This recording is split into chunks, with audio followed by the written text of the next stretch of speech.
Hello ညီကိုတွေအားလုံးပဲမင်္ဂလာပါUnited Way YouTube Channel ကနေပြန်လည်ကြိုဆိုလိုက်ပါတယ်ဒီယခုပတ်မှာတော့ပေါ့နော်ဒါကျွန်တော်တို့လက်ရှိ Premier League ရဲ့အခြေအနေကဒီရာသီရဲ့ချန်ပီယံမှုအမြင့်မားဆုံးအဆင့်ကိုရောက်ရှိနေပြီလို့ပြောရမှာပေါ့နော်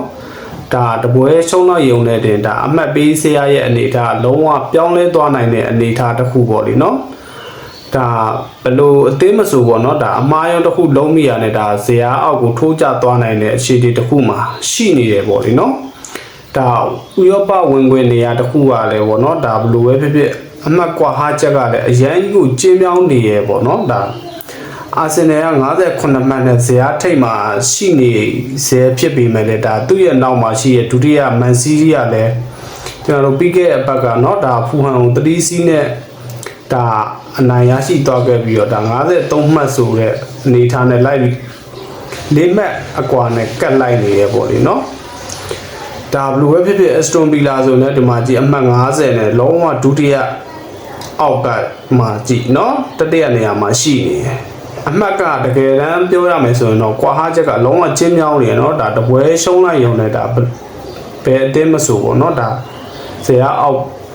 ကိုထိုးကျသွားနိုင်တဲ့အနေအထားတစ်ခုမှရှိရပေါ့လေ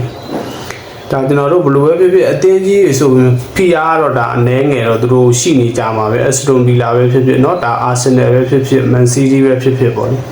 အထူးသဖြင့်ဒီချန်ပီယံလိဝင်ခွင့်နောက်ဆုံးနေရာအတွက်ကိုတိုက်ပွဲဝင်နေကြကျွန်တော်တို့ရဲ့တကယ်ကို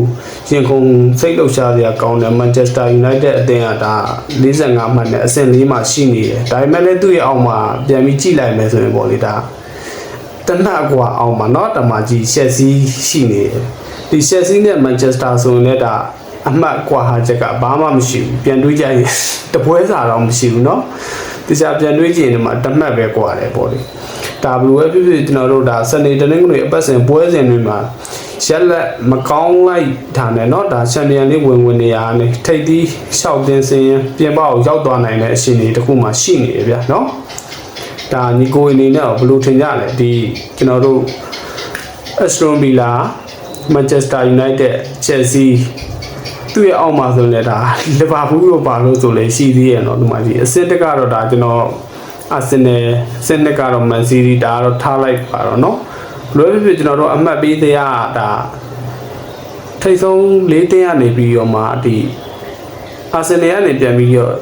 ကျွန်တော်တို့အဆင့်1 2 3 4 1 to 5ကနေပြန်တွက်ကြည့်မယ်ဆိုရင်ဒါအမှတ်ပေးတရားဘာမှမကွာဘူးเนาะအမှတ်အားဖြင့်ဒါတပွဲစာလောက်ပဲအခုလက်ရှိမှာကွာဟနေရပေါ့လေဒီကိုအနေနဲ့ရောယာဒီတိန်းချန်ပီယံအာဆင်နယ်ပဲဖြစ်သွားမလားဘယ်လိုထင်ကြလဲမန်စီးတီးရောကျွန်တော်တို့ချန်ပီယံဖြစ်ဖို့နာအခြေအနေအခုအခြေအနေနဲ့ဆိုတကယ်လုံးဝလားလာကောင်းနေเนาะဒီကိုအနေနဲ့ရောဘယ်လိုထင်ကြလဲကွန်မန့်မှာဝင်ရောက်မှတ်ချက်ပေးသွားခဲ့ကြပါအောင်အားလုံးကျေးဇူးတင်ပါတယ်နောက်ဗီဒီယိုမှာပြန်လည်ဆုံတွေ့ကြပါ